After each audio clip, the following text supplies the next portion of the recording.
Bonjour à tous et bienvenue sur le podcast Objectif Performance, le podcast pour construire son haut niveau.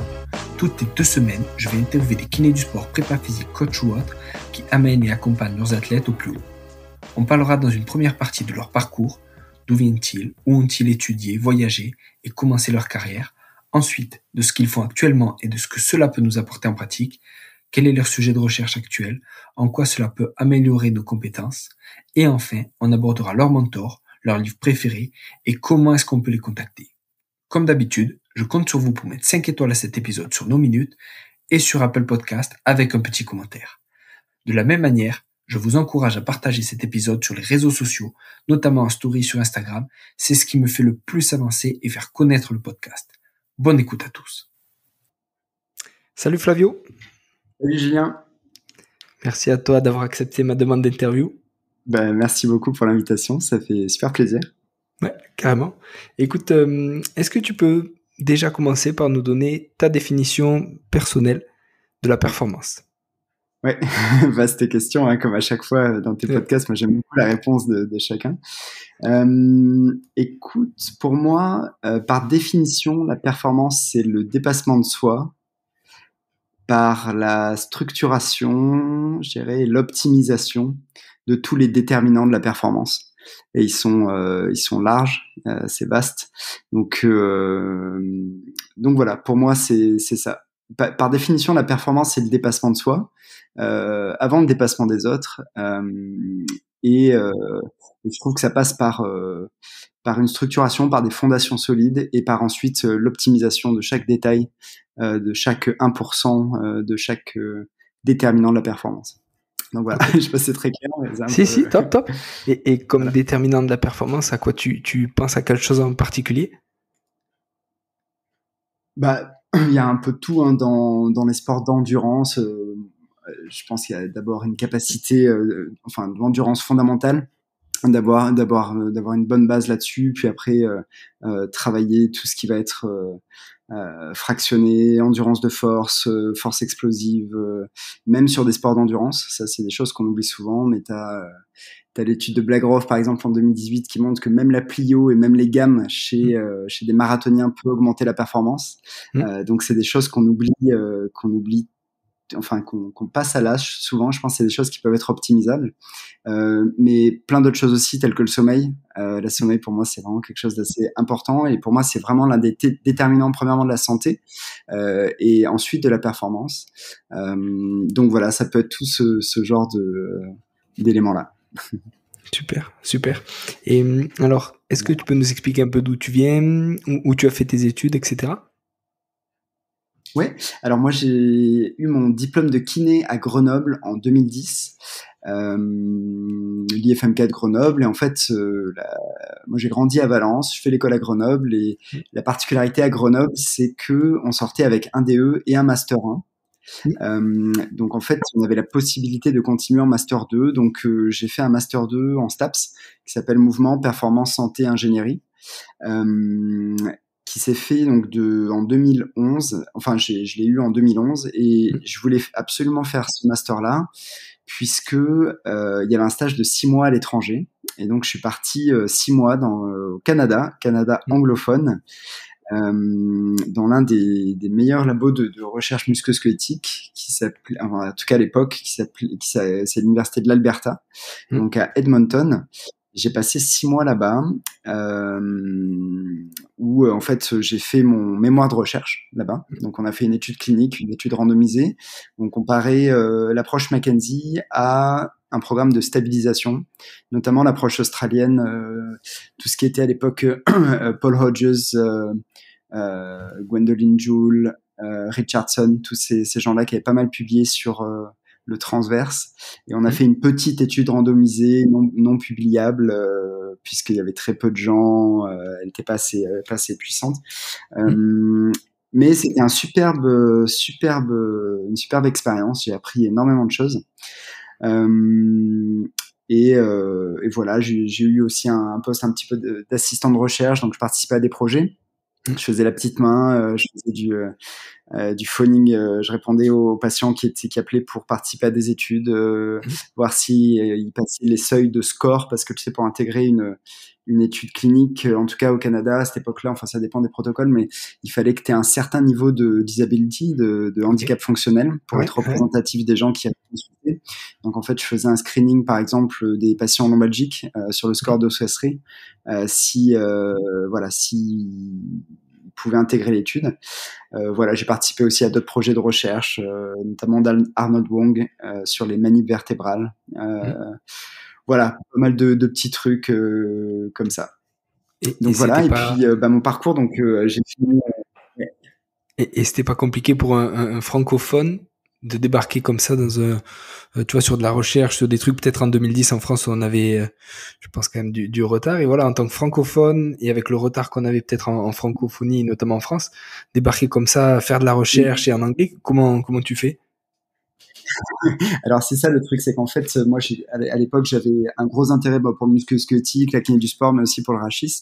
Et en fait je me suis dit il y a forcément quelqu'un dans ce monde qui est francophone et qui est dans une province anglophone. Et en fait je l'ai trouvé. C'était un professeur qui est maintenant associé professeur à l'université de l'Alberta qui s'appelle Éric Parent, qui en fait était spécialisé dans le rachis, qui avait les mêmes intérêts que moi et qui a fait son université à Laval. D'ailleurs Blaise, ils ont été dans la même université puisqu'il a été à l'université Laval. Je crois qu'ils se sont croisés, ils se connaissaient de vue. Et en fait, Eric était assistant professeur à Edmonton et en fait, on a eu un bon feeling. Et puis, il m'a accepté en stage, en master. Donc, moi, j'ai appris l'anglais. Je parlais pas un mot d'anglais à la base. J'ai appris avec, je me souviens à l'époque, How I Met Your Mother, la série. Donc voilà, j'ai appris l'anglais comme ça et en fait en janvier, très vite je me suis immergé, j'ai coupé tout le lien avec le français pour apprendre l'anglais le plus vite possible. Et en fait très rapidement, un mois ou deux après, on commençait à recruter des patients pour l'étude. Donc j'évaluais, je traitais des patients là-bas avec Eric, voilà. Putain, c'est énorme. Et qu'est-ce que tu as fait alors après?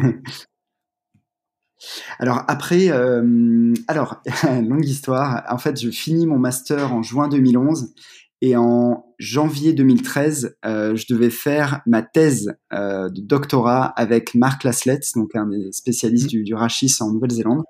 Et en fait, je devais commencer ma thèse en février 2012. Donc j'avais 6 mois à tuer entre la fin du master et le début de la thèse là-bas. Et je me dis en rentrant du Canada, qu'est-ce que j'ai envie de faire? Je monte à Paris. Je voulais vivre la vie parisienne avant de partir 3-4 ans à l'autre bout du monde, etc.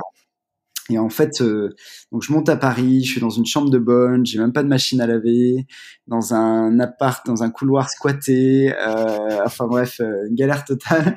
Et en fait, paradoxalement, je tombe amoureux de la ville. Je trouve que Paris, c'est vraiment incroyable. Elle me fascine toujours cette ville, tu vois, après plus de 10 ans où j'y suis là. Et en fait, j'apprends en novembre 2011 que j'ai pas la bourse doctorale et donc je peux pas partir en Nouvelle-Zélande.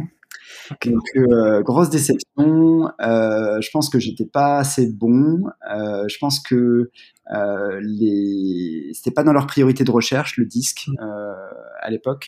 Et ils mettaient plus des budgets sur l'arthrose, les cancers, les maladies chroniques, ce genre de choses-là.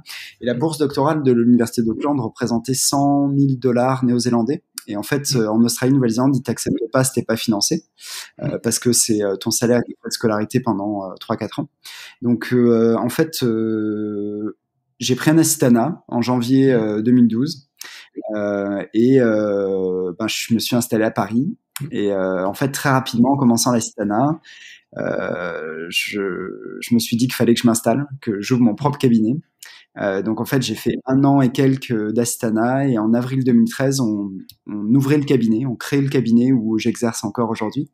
C'est le centre Kinésport Paris 5. Donc voilà, ça va faire 10 ans. Je vais fêter mes 10 ans dans ce cabinet-là et c'est toujours aussi chouette. Ouais. Ah, c'est ouf. Et parce que t'as pas eu entre guillemets que ça comme projet, parce que t'as fait d'autres choses et notamment l'agence BP. À quel moment justement tu te dis voilà, maintenant j'ai libéral, ça me plaît, mais je veux pas que ça, je veux autre chose. À quel moment ça arrive? Ouais, en fait,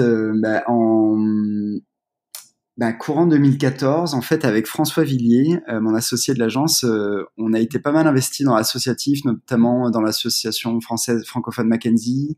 On avait co-organisé aussi les JFK. On était très dans l'événementiel, kiné, etc. Et en fait, on s'est dit, nous, il y a plein de gens qu'on a envie d'écouter en France et qui passaient pas à l'époque.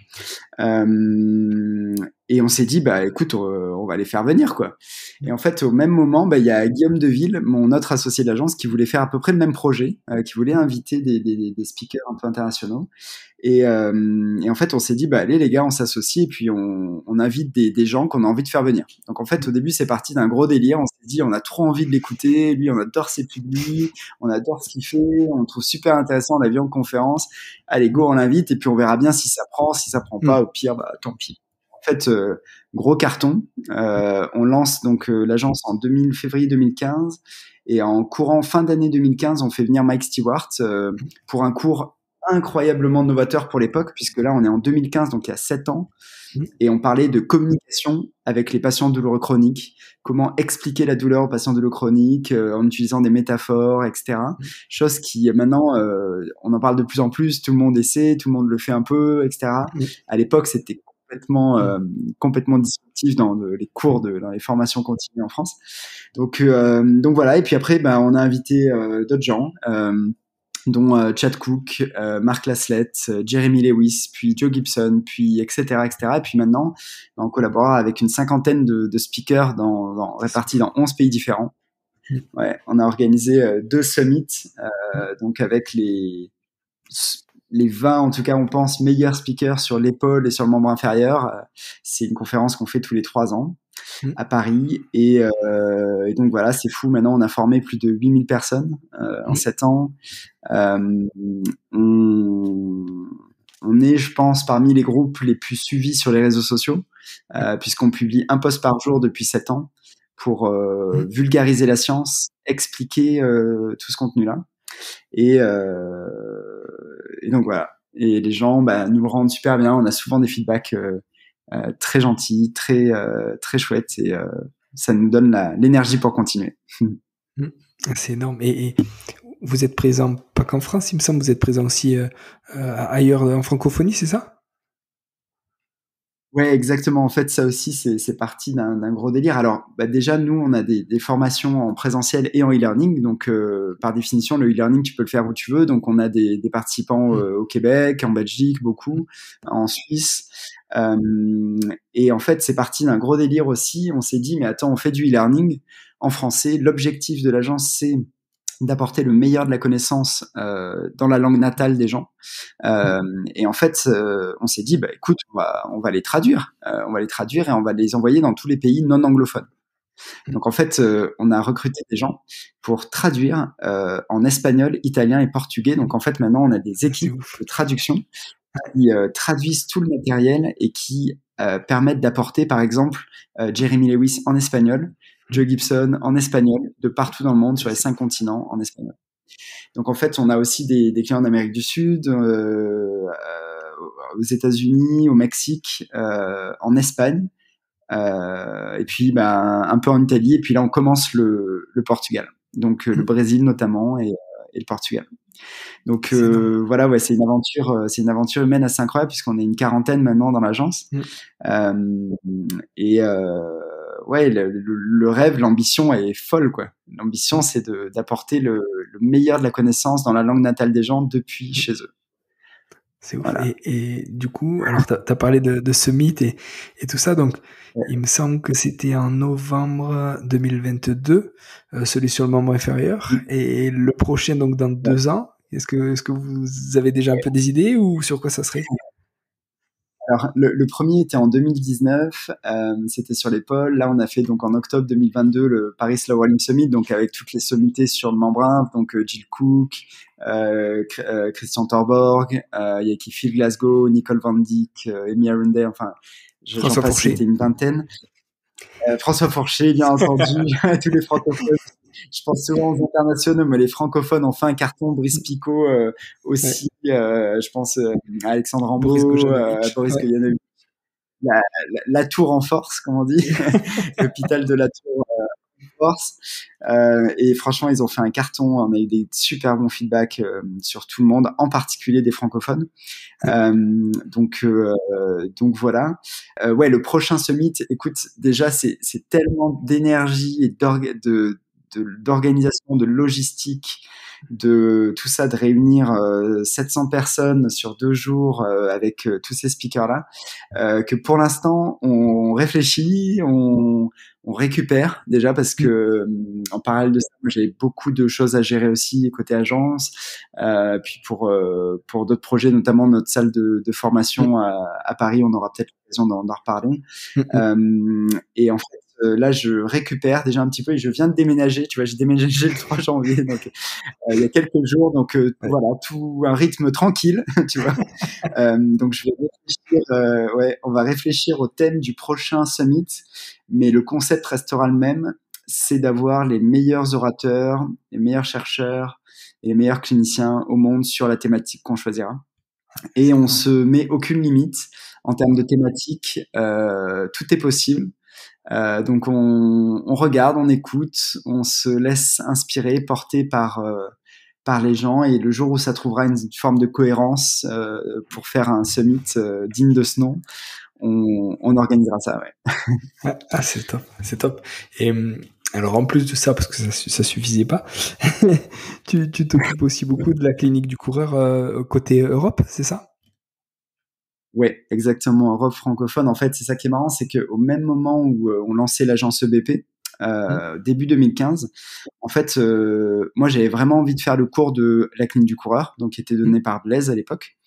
En fait, je fais venir Blaise à Paris pour donner son cours en fin 2014, novembre 2014, en fait. Et écoute, c'était trop marrant parce que premier cours à Paris de Blaise, je mets un message à tous mes potes, etc. Donc 30 potes dans le cours, grosse ambiance. On trouve le cours génial, on trouve Blaise hyper charismatique, hyper intéressant. Et puis moi, de mon côté, en tant qu'organisateur et en ayant un rapport un peu proche avec lui, on a eu un gros match intellectuel avec Blaise. On avait vraiment la même vision des choses d'un point de vue kiné, musculo-squelettique, etc. Et en fait, début 2015, il me demande si je souhaite développer la clinique du coureur en France avec Florence Morisseau. Et en fait, moi, je lançais l'agence, mais tu vois, l'agence était à zéro, quoi. On avait fait organiser 0 cours, on faisait rien, quoi. Et donc là, je lui dis, écoute, ouais, avec plaisir, on lance la clinique du coureur, aucun problème. Et puis en 2015, on a fait 8 cours. Et l'année dernière, là, on a fait 140 cours. On a 17 profs, 2 salariés. On forme plus de 3000 personnes par an. Et c'est ouf. Et donc en 2017, on a vraiment lancé la filiale en France. Donc dans laquelle je suis associé avec Florence Morisseau et la clinique du coureur Canada, dans laquelle il y a pas mal de gens. Et là, on vient d'ouvrir à différents associés en France aussi. Donc voilà. Et moi, j'ai hérité donc du poste de directeur général de la clinique du coureur France, qu'on appelle Running Education. Ici, le nom de l'entité, c'est Running Education. Et donc, c'est moi qui suis un petit peu... j'ai eu d'abord le rôle d'enseignant principal. Donc, c'est moi qui j'ai suivi Blaise, en fait, pendant 2 ans et demi sur les cours. 2 ans et demi, 3 ans. Sur les cours, en étant assistant. Et puis, moi, j'ai développé une spécialité au cabinet de prise en charge des coureurs. Donc maintenant, j'ai 50% de ma patientèle qui fait de la course à pied. J'ai 80% de kiné du sport. Et le reste, c'est du rachis. Un peu d'épaule de temps en temps, un peu de cervical, que j'aime bien, ça change un peu. Donc une pratique très orientée coureur, très orientée sport. Et voilà. Et donc je suis enseignant principal pour la clinique du coureur, et donc j'ai contribué à former les enseignants qui ont suivi.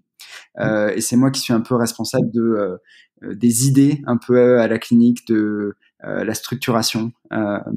Donc voilà. C'est ouf. Et alors pour ceux qui n'ont pas encore écouté l'épisode avec Blaise, c'est l'épisode 43 et qui marche aussi super bien évidemment, et connaissant Blaise, et tu as parlé de charisme, c'est exactement ça. Et même à l'oral, tu sens qu'il maîtrise, qu'il est à l'aise, et c'est vraiment quelqu'un, voilà, d'intéressant à écouter et je pense encore plus à connaître. Et pour revenir sur ta pratique libérale, tu nous as parlé des coureurs. C'est quoi, on va dire, les pathologies, tes pathologies préférées ou quand tu vois arriver un patient qui a ça, tu dis putain, c'est génial, on va kiffer et moi je vais kiffer. Et celle où on va dire où tu galères un peu plus, où tu dis putain, ça va être la merde, ça va être galère pour tous les deux pendant un moment. Ouais. Bah écoute, moi ce que j'aime beaucoup les pathos du coureur. Je trouve que c'est des pathos très patho-anatomiques, j'ai envie de dire, parce qu'il y a telle contrainte en course à pied que tu arrives facilement à hériter des tissus spécifiques.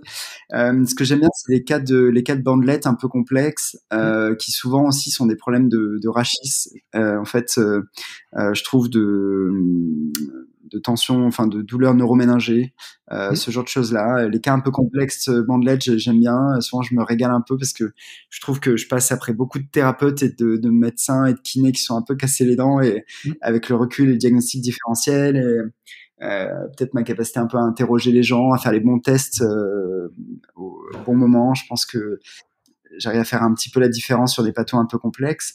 Après, j'aime bien tout ce qui est rachis aussi. Ça, c'était mon premier amour, comme on dirait. Après, voilà, ce qui est lésions musculaires aussi, j'aime bien pousser les gens loin dans la progression des forces. Tu vois, par exemple sur les lésions ischio, etc. Après, qu'est-ce que j'aime moins, bah, ce qui est un petit peu plus dur et énergivore, hein, je crois comme tout le monde, tu vois, les pathos chroniques où tu as besoin de vraiment beaucoup de patience, beaucoup d'éducation, beaucoup de communication, beaucoup d'empathie, et tout ça, c'est vrai que ça nécessite beaucoup d'énergie. Et c'est vrai qu'avec le quotidien que j'ai en ce moment, tu perds la patience, tu vois, t'as besoin de tout vite, t'as besoin que ça avance. Et c'est vrai que parfois je m'observe manquer de patience un petit peu avec les gens, mais quand je le sens, je me dis que c'est une piqûre de rappel pour me dire wow, calme-toi, t'es au cabinet, et, t'as pas besoin que ça aille à 200 à l'heure. Chacun avance à sa vitesse et voilà. Top. Et sur le TFL, alors justement, comment tu le bilantes un petit peu? Qu'est-ce que tu vas chercher? Qu'est-ce que tu vas fouiller? Ouais, bah assez simple, assez clair, hein. Sur le TFL, c'est vraiment une pathologie de répétition. Ça arrive sur du long, plus ou moins avec de la descente.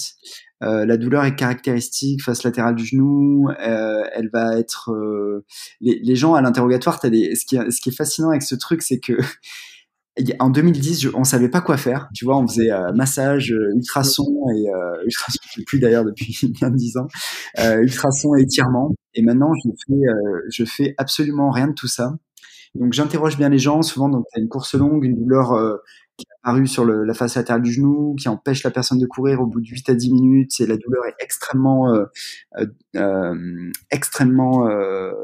douloureuse, gênante, vraiment super painful. T'es obligé de t'arrêter. Alors, ce qui est fascinant dans l'interrogatoire, c'est que t'as des gens qui vont te dire j'ai moins mal quand je cours plus vite.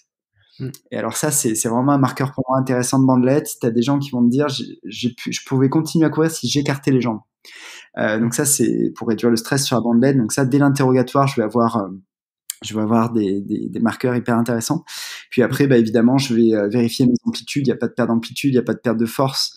Et je vais finir par le test de Noble, que je vais faire avec des composantes très spécifiques de varisation et de rotation interne tibiale pendant que je maintiens ma pression sur légèrement supérieure au condyle fémoral latéral, et je vais faire mes allers-retours avec la jambe.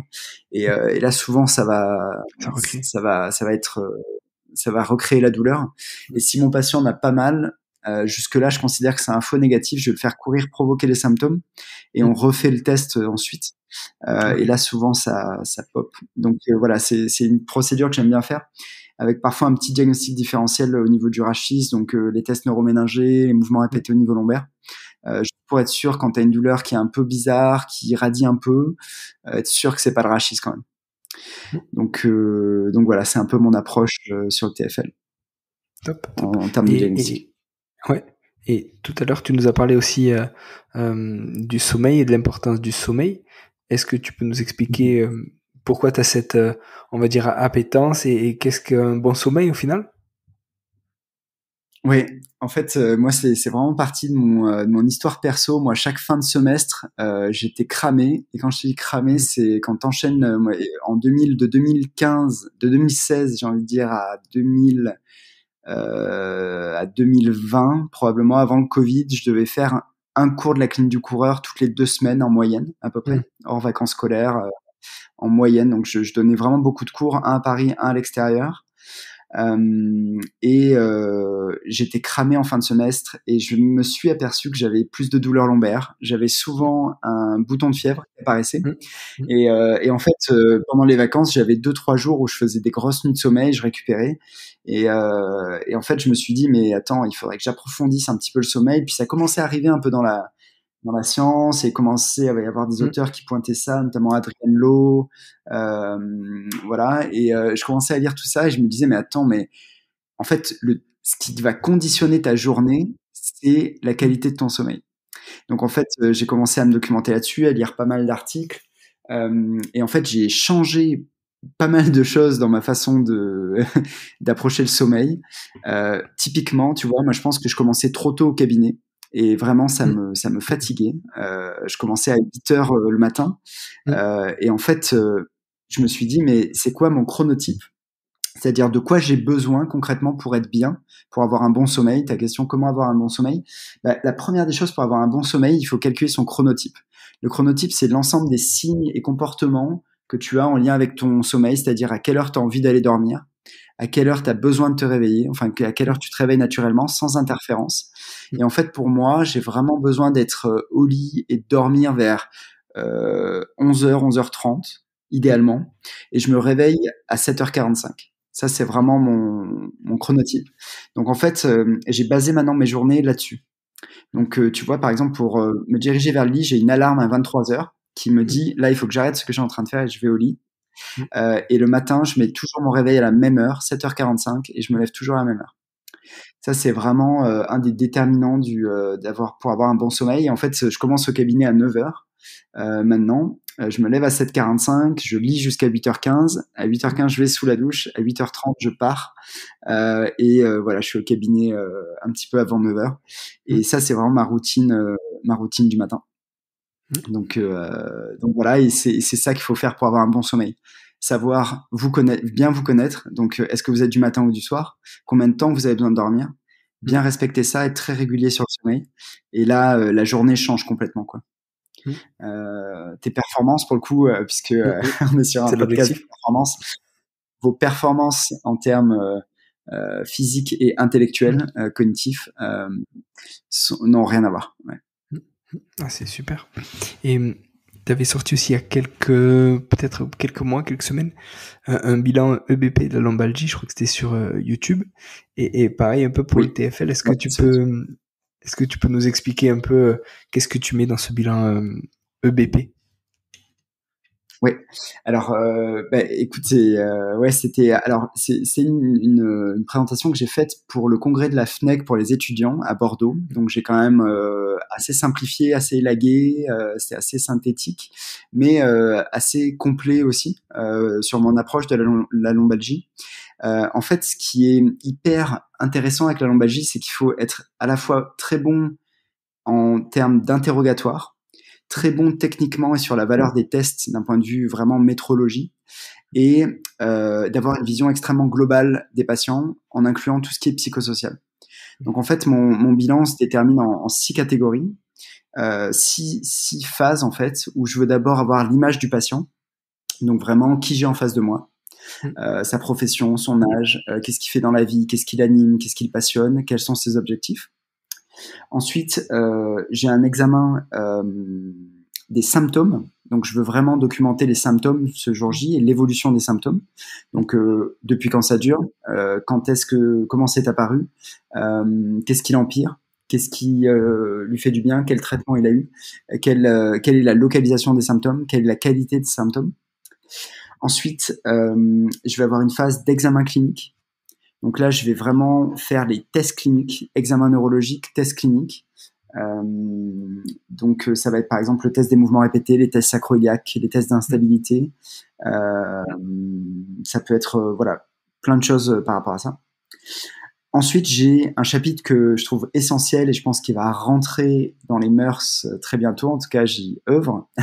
C'est l'aspect modulation. Parce qu'en fait, tu as ton patient, tu as ses symptômes, tu as l'examen clinique et après, tu as comment sont modulés ces symptômes en fait. Parce que tu as plein de facteurs de la modulation de la douleur, dont le sommeil. Donc, j'ai un gros chapitre sommeil où je vais vraiment questionner mon patient profondément sur le sommeil.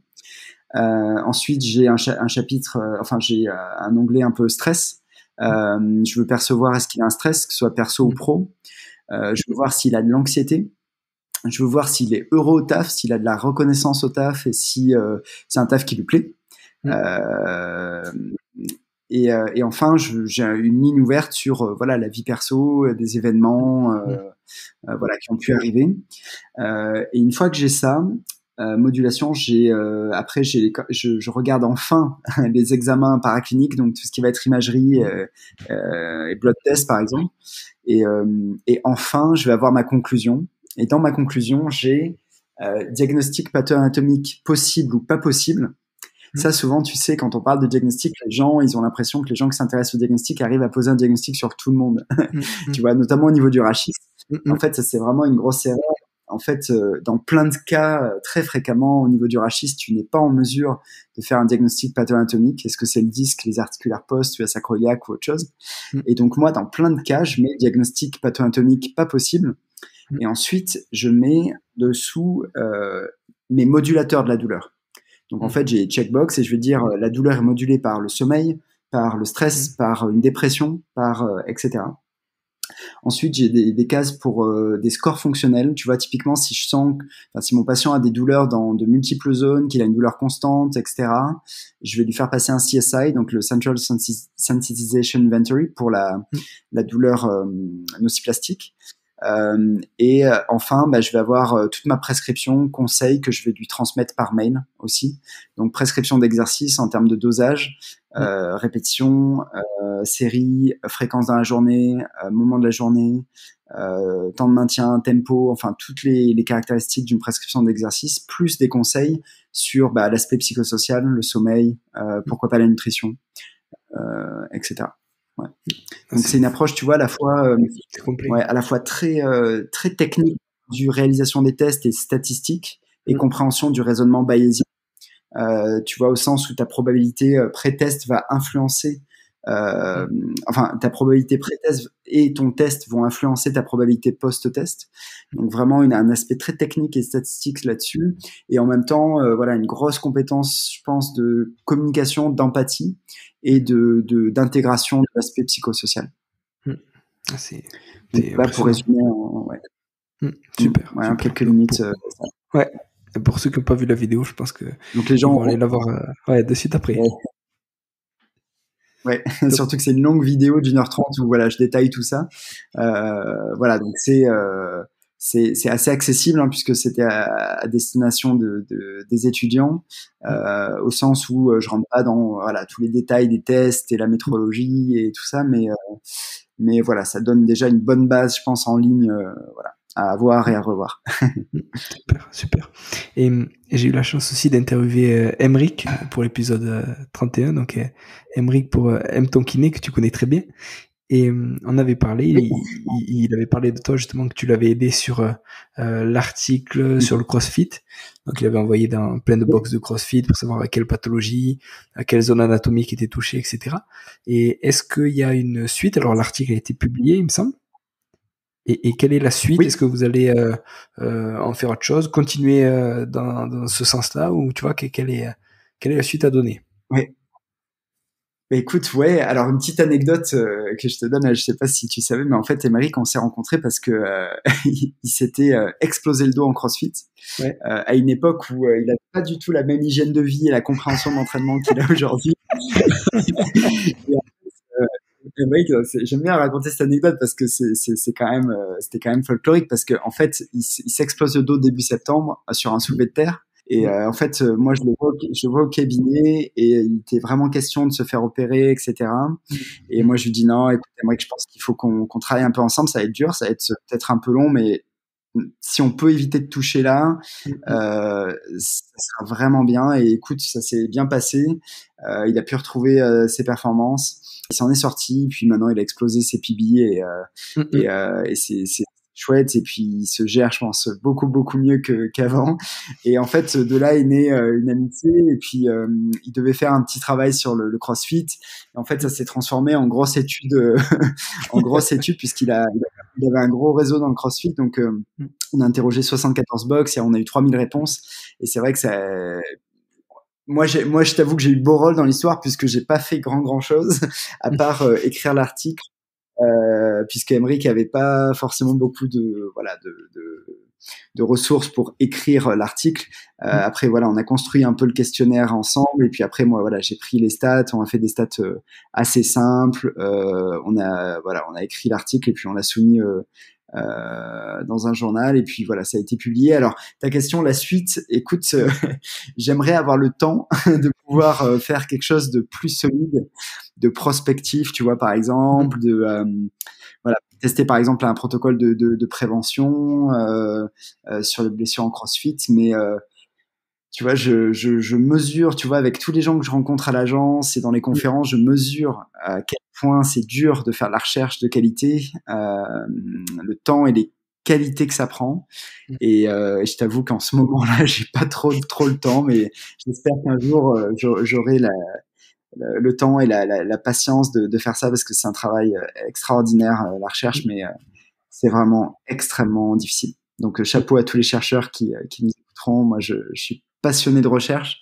J'en ai fait un petit peu à un petit niveau, mais quand je vois, tu vois, des gens comme Chad Cook, par exemple, qui publient des articles, c'est un autre univers, quoi.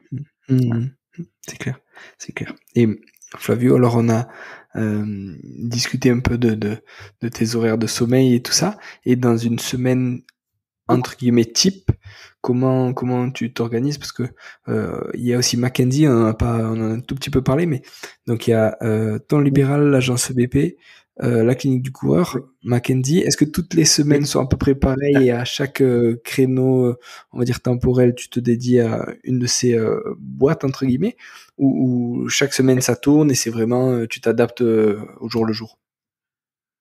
Ouais, alors juste pour être clair, j'ai plus de lien vraiment avec l'approche Mackenzie. J'ai été en fait responsable de l'association française Mackenzie. J'étais président en 2015. J'ai été à la création de cette association-là. Donc c'est une association qui fédère les praticiens de l'approche Mackenzie. Mais j'ai jamais été vraiment investi dans l'institut Mackenzie, qui est l'institut de formation. Et donc depuis 2015, quand on a lancé l'agence et la clinique, je me suis retiré de toutes mes fonctions avec l'approche Mackenzie, mais c'est quelque chose que j'utilise beaucoup au cabinet, que je recommande fortement. Donc maintenant, comment s'organise ma semaine? En fait, moi, j'ai 2 jours au cabinet, lundi et mardi.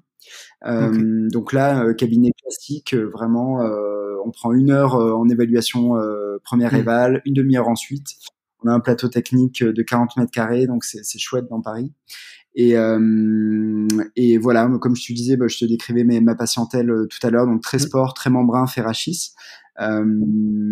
Et après, alors, il y a 2 options. Soit je suis en télétravail mercredi, jeudi, vendredi, pour l'agence et la clinique du coureur.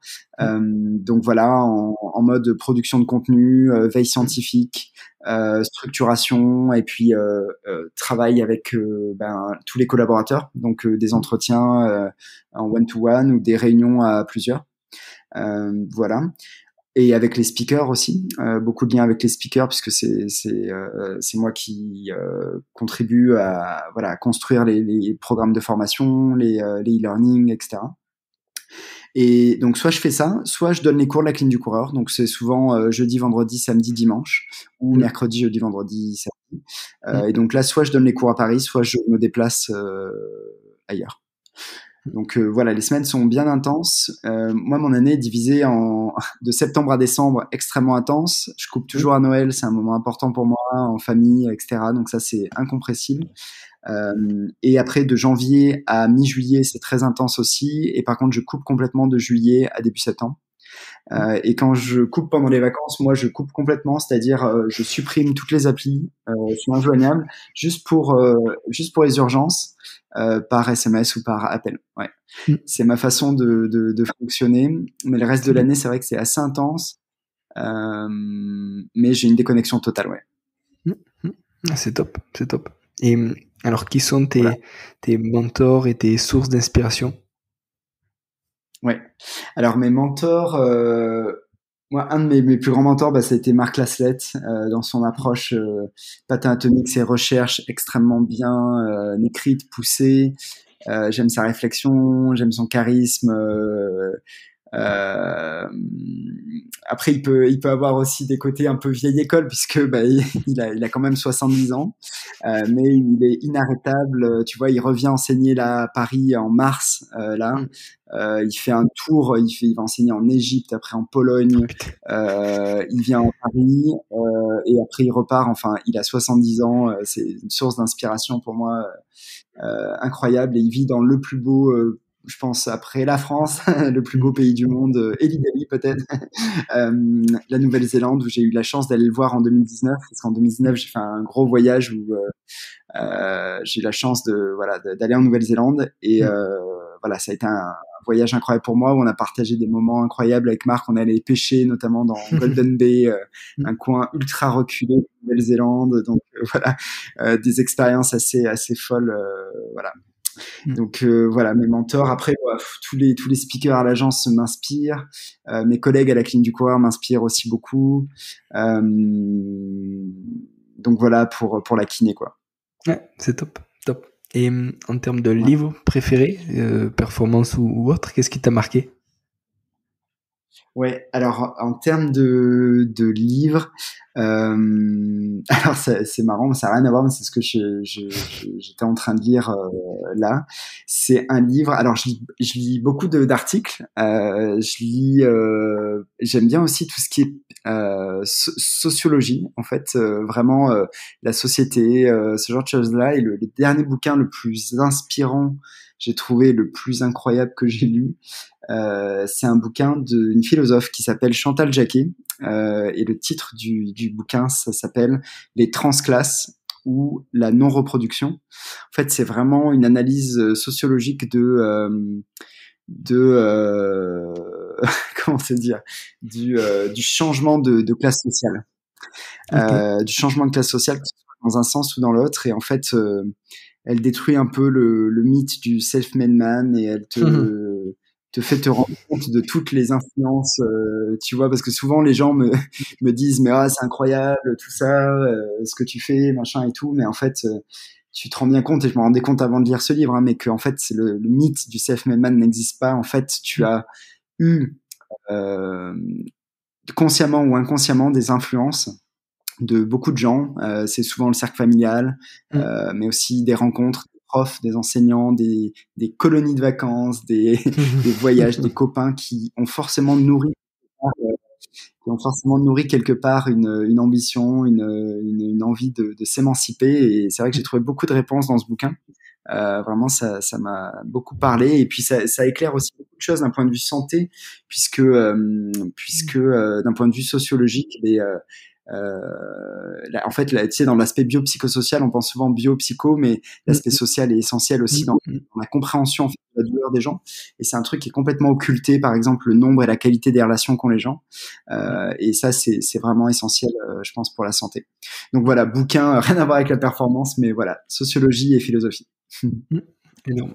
Énorme. Et Flavio, alors si il y a des gens qui veulent te joindre hors juillet, août et Noël, est-ce qu'il y a des réseaux, où tu es le plus dispo? Ouais, ils peuvent me joindre où ils veulent, quand ils veulent. Par contre, voilà, ils auront peut-être un message automatique de je suis off complètement, je vous recontacte dans 6 semaines. En tout cas, le mieux pour me joindre, le plus sûr, c'est le mail flavio.bonnet@gmail.com, mon adresse directe. Et sinon, je suis assez actif sur Insta. Donc généralement je réponds, je reçois beaucoup de messages, donc j'essaye de répondre au max. Mais voilà, Instagram pour me suivre et les mails pour voilà, n'importe quoi. Top, impeccable. Flavio, merci beaucoup. Merci à toi, Julien, pour l'invitation. C'est super chouette. Avec plaisir. Et à très bientôt. J'espère que je pourrai venir pour le prochain Paris. Alors, ça n'a pas l'Overlim, mais le prochain summit à Paname ou ailleurs. Yes, avec grand plaisir. En tout cas, merci pour l'invitation et puis merci pour ton podcast. C'est toujours un plaisir de t'écouter. Merci beaucoup. Salut Flavio. Voilà, merci d'être allé au bout de cet épisode. J'espère que vous êtes régalés autant que moi. Si vous voulez m'aider, le mieux est de partager cet épisode au plus grand nombre. Parlez-en entre vous, débriefez-le que ce soit en live ou sur les réseaux. Qu'en avez-vous retenu? En quoi cet épisode peut vous aider à construire votre haut niveau? N'hésitez pas non plus à me faire un retour ou à me proposer des personnes à interviewer, je répondrai avec plaisir. À très bientôt pour un nouvel épisode.